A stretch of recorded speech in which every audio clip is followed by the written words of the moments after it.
ಶ್ರೀ ಘಾಟಿ ಸುಬ್ರಹ್ಮಣ್ಯ ಸ್ವಾಮಿ ದೇವಾಲಯ ದೊಡ್ಡಬಳ್ಳಾಪುರ ತಾಲ್ಲೂಕು ಬೆಂಗಳೂರು ಗ್ರಾಮಾಂತರ ಜಿಲ್ಲೆಯಲ್ಲಿ ಸುಪ್ರಸಿದ್ಧವಾಗಿರ್ತಕ್ಕಂಥ ಪುರಾಣ ಪ್ರಸಿದ್ಧವಾಗಿರ್ತಕ್ಕಂಥ ಒಂದು ದೇವಸ್ಥಾನ. ಇಲ್ಲಿ ಸುಬ್ರಹ್ಮಣ್ಯ ಸರ್ಪರೂಪದಲ್ಲಿ ಉದ್ಭವ ಆಗಿರ್ತಕ್ಕಂಥದ್ದು ಬಹಳ ವಿಶೇಷ. 7 ಹೆಡೆ ಸರ್ಪರೂಪದಲ್ಲಿ ಸುಬ್ರಹ್ಮಣ್ಯ,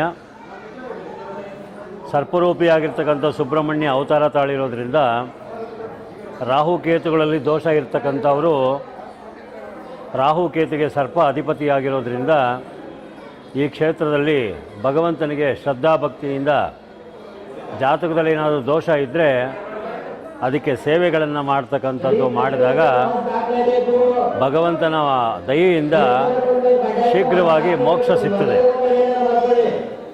ಜೊತೆಯಲ್ಲಿ ಸರ್ಪರೂಪಿಯಾಗಿರ್ತಕ್ಕಂಥ ಸುಬ್ರಹ್ಮಣ್ಯ ಇರೋದ್ರಿಂದ ಗರುಡ ಪಕ್ಷಿಗೂ ಸರ್ಪಂಗೂ ಬಹಳ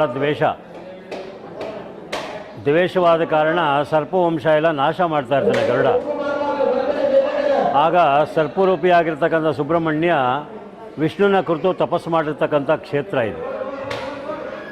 ಆಗ ಲಕ್ಷ್ಮೀ ನರಸಿಂಹ ವಿಷ್ಣು ಅವತಾರದಲ್ಲಿ ಪ್ರತ್ಯಕ್ಷ ಆಗ್ತಾನೆ. ಲಕ್ಷ್ಮೀ ನರಸಿಂಹ ವಿಷ್ಣು ಅವತಾರದಲ್ಲಿ ಪ್ರತ್ಯಕ್ಷನಾಗಿ ಗರುಡನಿಂದ ನಾನು ಸರ್ಪವಂಶನ ಉಳಿಸ್ತೀನಿ ಅಂತ ಹೇಳಿ ಸುಬ್ರಹ್ಮಣ್ಯನ ಬೆನ್ನ ಮೇಲೆ ನರಸಿಂಹಸ್ವಾಮಿ ಬೆನ್ನುಗಾವಲಾಗಿ ಮಲಗಿರ್ತಕ್ಕಂಥದ್ದು. ಇದು ಭಾಳ ವಿಚಿತ್ರವಾಗಿರ್ತಕ್ಕಂಥ ಒಂದು ಸ್ಥಳ. ಇದು ಏಕಶಿಲೆಯಲ್ಲಿ 2 ದೇವರು ಉದ್ಭವ ಆಗಿರ್ತಕ್ಕಂಥದ್ದು ಬಹಳ ವಿಶೇಷ. ಇದು ಸುಬ್ರಹ್ಮಣ್ಯ ಸರ್ಪರೂಪಿಯಾಗಿ ವಿಷ್ಣು ಅವತಾರದಲ್ಲಿ ನರಸಿಂಹ, ಸಾಲಿಗ್ರಾಮ ಶಿಲೆಯಲ್ಲಿ ಏಕಶಿಲೆಯಲ್ಲಿ ಉದ್ಭವ ಆಗಿರ್ತಕ್ಕಂಥದ್ದು ವಿಶೇಷ. ಪೂರ್ವಾಭಿಮುಖವಾಗಿ ಸರ್ಪರೂಪದಲ್ಲಿ ಸುಬ್ರಹ್ಮಣ್ಯ, ಪಶ್ಚಿಮಾಭಿಮುಖವಾಗಿ ನರಸಿಂಹಸ್ವಾಮಿ ಇರೋದರಿಂದ ಬರ್ತಕ್ಕಂಥ ಭಕ್ತಾದಿಗಳಿಗೆ ಪ್ರತಿಯೊಬ್ಬರಿಗೂ ದರ್ಶನ ಆಗಲ್ಲ ಅಂಥೇಳಿ ಗೋಡೆಗೆ ಕನ್ನಡಿಯನ್ನು ಫಿಕ್ಸ್ ಮಾಡಿದೆ. ಕನ್ನಡಿಯಿಂದ ನರಸಿಂಹಸ್ವಾಮಿ ದರ್ಶನ ಆಗ್ತದೆ.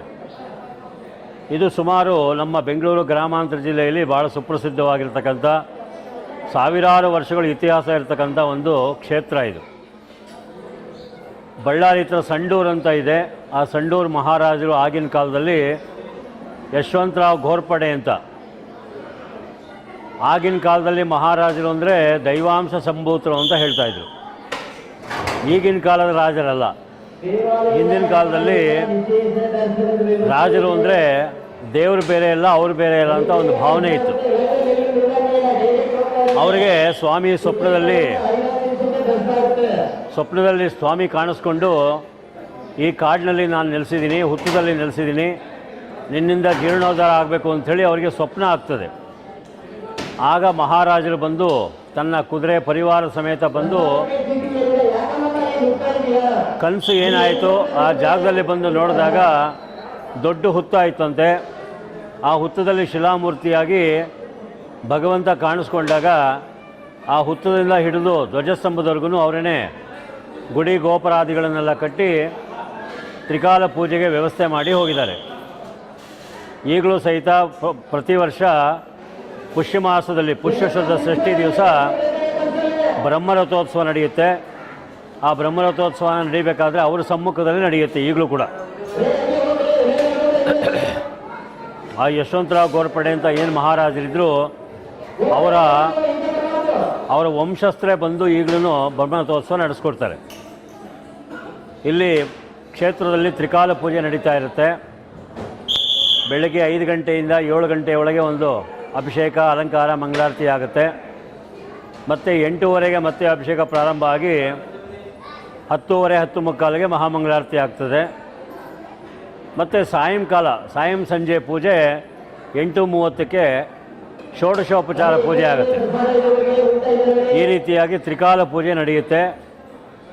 ಭಗವಂತನ ಅನುಗ್ರಹದಿಂದ ಬರ್ತಕ್ಕಂಥ ಭಕ್ತಾದಿಗಳಲ್ಲಿ ಜಾತಕದಲ್ಲೇನಾದರೂ ರಾಹುಕೇತು ದೋಷ, ಕುಜದೋಷ, ಈ ಥರ ದೋಷಗಳೇನಾದರೂ ಇದ್ದಾಗ, ಸರ್ಪದೋಷ ಇದ್ದಾಗ ಅವರವರ ಭಕ್ತಿ ಶ್ರದ್ಧೆಗಳ ಮೇಲೆ ಅಭಿಷೇಕ, ಪೂಜೆ, ಅರ್ಚನೆ ಮತ್ತು ಸರ್ಪಶಾಂತಿ, ಆಶ್ಲೇಷ ಬಲಿ ಈ ಥರ ಅವರವರ ಶಕ್ತಿಯಾನುಸಾರ ಪೂಜೆಗಳನ್ನು ಮಾಡಿಸ್ಕೊಂಡು ಹೋದಾಗ ಶೀಘ್ರವಾಗಿ ಅವರಿಗೆ ಮೋಕ್ಷ ಸಿಗ್ತಕ್ಕಂಥ ಒಂದು ಕ್ಷೇತ್ರ ಆಗಿದೆ. ಆದ್ದರಿಂದ ಲಕ್ಷಾಂತರ ಜನ ಭಕ್ತಾದಿಗಳು ಬಂದು ಪ್ರತಿ ದಿವಸ ಕೂಡ ಭಗವಂತನ ದರ್ಶನ ಪಡೆದು ಹೋಗ್ತಾರೆ. ಈ ವರ್ಷ ಮಾತ್ರ 2020ನೇ ಇಸ್ವಿಯಲ್ಲಿ ಭಾಳ ವಿಶೇಷವಾಗಿ ಭಾರತ ದೇಶಾದ್ಯಂತ ಈ ಕೊರೋನಾ ಅಂತಕ್ಕಂಥ ಒಂದು ಕಾಯಿಲೆಯಿಂದ ಎಲ್ಲ ನಡುಗೋಗ್ಬಿಟ್ಟಿದ್ದಾರೆ. ಜನ ಎಲ್ಲ ಭಾಳ ತತ್ತರಿಸೋಗ್ಬಿಟ್ಟಿದ್ದಾರೆ. ಆ ಭಗವಂತನ ದಯದಿಂದ ಈ ವರ್ಷ ಜಾತ್ರೆ ಕೂಡ ನಾವು ಮಾಡ್ತಾಯಿಲ್ಲ. ಜಾತ್ರೆ ಅಂದರೆ ಬ್ರಹ್ಮರಥೋತ್ಸವ ಮಾಡಬಾರ್ದು ಅಂತ ನಮ್ಮ ಜಿಲ್ಲಾಧಿಕಾರಿಗಳಿಂದ ಒಂದು ಆದೇಶ ಬಂದಿದೆ. ಹಾಗಾಗಿ ಸುಮ್ಮನೆ ಸಾಂಕೇತಿಕವಾಗಿ ಒಂದು ಚಿಕ್ಕ ರಥೋತ್ಸವನ ಮಾಡಿ, ದನಗಳ ಜಾತ್ರೆ ಆಲ್ರೆಡಿ ನಡೀತಾ ಇದೆ. ದನಗಳ ಜಾತ್ರೆ ಭಾಳ ವಿಜೃಂಭಣೆಯಿಂದ ನಡೀತಾ ಇದೆ. ರಥೋತ್ಸವ ಮಾತ್ರ ಅವರ ಆದೇಶದ ಮೇಲೆಗೆ ಒಂದು ಸಾಂಕೇತಿಕವಾಗಿ ಕೊರೋನಾ ಇರೋದರಿಂದ ಜನಗಳು ಜಾಸ್ತಿ ಸೇರಬಾರ್ದು ಅನ್ನೋ ಒಂದು ಉದ್ದೇಶದಿಂದ ಒಳಗಡೆ ಚಿಕ್ಕ ರಥೋತ್ಸವ ಮಾಡ್ತಾಯಿದ್ದೀವಿ. ಅದು ಕಡಿಮೆ ಜನ ಇದ್ದುಕೊಂಡು ಮಾತ್ರ.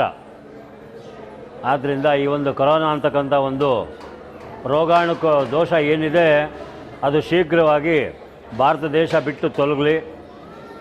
ಎಲ್ಲ ಭಗವಂತನ ದಯದಿಂದ ಎಲ್ಲರಿಗೂ ಒಳ್ಳೆಯ ಆರೋಗ್ಯ ಭಾಗ್ಯ, ಎಲ್ಲ ಸುಬ್ರಹ್ಮಣ್ಯನ ದಯದಿಂದ, ನರಸಿಂಹಸ್ವಾಮಿ ದಯದಿಂದ ಬೇಗ ಆರೋಗ್ಯವನ್ನು ಕಲ್ಪಿಸ್ಕೊಡ್ಲಿ ಅಂತ ಈ ದೇವಸ್ಥಾನದ ಪ್ರಧಾನ ಅರ್ಚಕರಾಗಿರ್ತಕ್ಕಂಥ ಗುರುರಾಜ್ ಶರ್ಮಾ ಅಂತ ನಾನು ಆ ಭಗವಂತನಲ್ಲಿ ಪ್ರತಿನಿತ್ಯ ನಾವು ಸಂಕಲ್ಪ ಮಾಡುವಾಗ ಆ ಕೊರೋನಾ ಬಗ್ಗೆ ಎಲ್ಲರಿಗೂ ಸುಭಿಕ್ಷವಾಗಿರಲಿ ಅಂಥೇಳಿ ಪ್ರಾರ್ಥನೆ ಮಾಡ್ತಾ ಒಂದು ಸಂಕಲ್ಪ ಮಾಡಿ ದಿವಸ ಅಭಿಷೇಕ ಪೂಜಾದಿಗಳನ್ನು ಮಾಡ್ತಾಯಿದ್ದೀವಿ.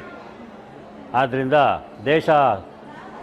ದೇಶದಲ್ಲಿರ್ತಕ್ಕಂಥ ಪ್ರತಿಯೊಬ್ಬರೂ ಸಹಿತ ಸುಭಿಕ್ಷವಾಗಿ ಆರೋಗ್ಯ ಭಾಗ್ಯದಿಂದ ಇರಲಿ ಅಂಥೇಳಿ ನಮ್ಮ ದೇಶದ ಪ್ರಧಾನಿಯಾಗಿರ್ತಕ್ಕಂಥ ಮೋದಿಯವರು ಏನು ಆದೇಶ ಹೊರಡಿಸಿದ್ದಾರೆ ಅದೇ ರೀತಿ ಎಲ್ಲರೂ ಡಿಸ್ಟೆನ್ಸ್ ಮೇಂಟೈನ್ ಮಾಡಿಕೊಂಡು ಮತ್ತು ಸ್ಯಾನಿಟೈಸರನ್ನು ಹಾಕ್ಕೊಂಡು ದೇವಸ್ಥಾನದಲ್ಲಿ ದರ್ಶನಕ್ಕೆ ವ್ಯವಸ್ಥೆ ಮಾಡ್ತಾಯಿದ್ದೀವಿ. ಎಲ್ಲರಿಗೂ ಭಗವಂತ ಒಳ್ಳೇದು ಮಾಡಲಿ ಅಂಥೇಳಿ ನನ್ನ ಒಂದೆರಡು ಮಾತನ್ನು ಮುಗಿಸ್ತಾ ಇದ್ದೀನಿ. ಹರ ನಮ ಪಾರ್ವತೀ ಪತಯೇ, ಹರ ಹರ ಮಹಾದೇವ.